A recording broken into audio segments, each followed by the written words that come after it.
afternoon, I'm Sophie Long and these are your headlines at 4. A Hampshire mother who lost her son to a dangerous driver urges teenagers to take more care on our roads. How long will you have to wait for your rubbish to be collected this Christmas? And join me, Katie Howard, as I reveal Southampton's newest piece of history.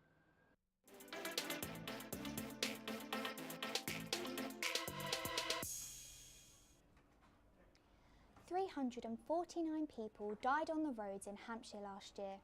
Today, teenagers at a college near Southampton heard from the victims of dangerous drivers.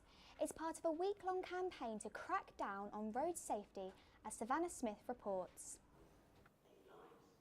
This mother lost her son Josh in a head-on collision when the driver of the other vehicle was going too fast. Today she's telling her story to warn sixth formers in Hedge End of the consequences of dangerous driving. The main thing for me is to keep Josh's memory alive and to save young people's lives, because maybe if the driver of the car that he was in had come to this, then maybe he wouldn't have been driving as fast as he was driving. This workshop is one of many events run by Hampshire Police during Road Safety Week to encourage people to use seatbelts, drive slower, without alcohol and without their mobile phones. The case I described was somebody where somebody was distracted, and although it wasn't the driver of the car, it was still involving a mobile phone, and they still received the injuries, so it wasn't their fault, but they're the ones that got hurt. So if we can get people off their mobiles, stop them distracting drivers, so much better. 349 people were killed on our roads last year. Hampshire Police say this can be reduced if we all take that little bit extra care. This is Savannah Smith with Solent News. It's 6 months since the introduction of fortnightly bin collections in Southampton, and residents say the scheme isn't working. Over Christmas, the wait between collections will be even longer. So how will the city cope? Keely Dunn reports. This is Southampton now. The bins are overflowing and rubbish isn't supposed to be collected for another few days. This comes after the budget cuts in June to decrease the bin collections from weekly to fortnightly. The locals are worried that over Christmas the bins are going to overflow too much. Well, the bins are it'll just end up like all the other places in all the other councils in the country. There's a lot of cutbacks. That shouldn't be. The government need a good kick up the backside, excuse my French, but they do. They don't listen to normal, down-to-earth people. The festive season creates 30% more waste than usual, with packaging that can wrap around a Big Ben 260,000 times.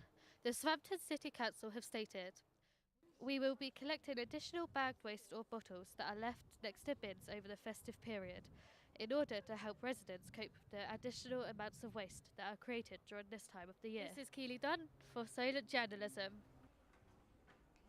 Property experts in Southampton fear house prices could rise as a result of yesterday's budget to an announcement to scrap stamp duty for first-time buyers. Luke Henry spoke to a local estate agent. How do you think the changes to the stamp duty will affect first-time buyers in Southampton? Many first-time buyers will benefit from yesterday's move.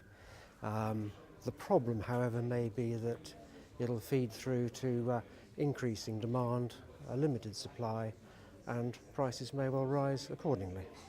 So ultimately it benefits the existing homeowners, not necessarily first-time buyers. It's very hard for first-time buyers trying to save 10 to 20% of a purchase price, only to find that the property has increased in value by that amount, and they've got to start again.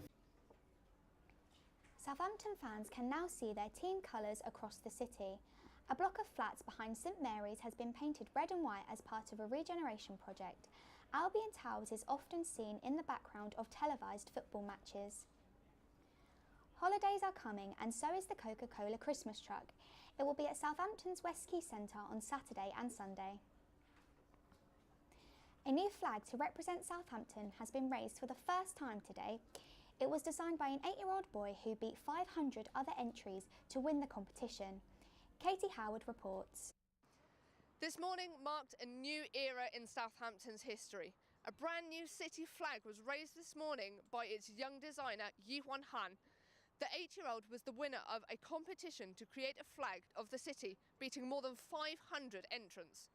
We spoke to Yuan to find out how he felt when he won. Like, I didn't expect it. Like, quite proud. The Mayor of Southampton gave the finalists a medieval Southampton coin given to citizens for outstanding contributions to the city, whilst Yuan also received a very rare Mayor Bear. The flag will fly forevermore here at the Civic Centre, but also at the Bargate as well. I'm Katie Howard, reporting for Solent News. Well, the multimedia journalism team has been bringing you news all week long. For some of our highlights, head to solentjournalism.co.uk or follow us on Twitter at SSU Journalism. That's all from us until next year. Thank you for watching.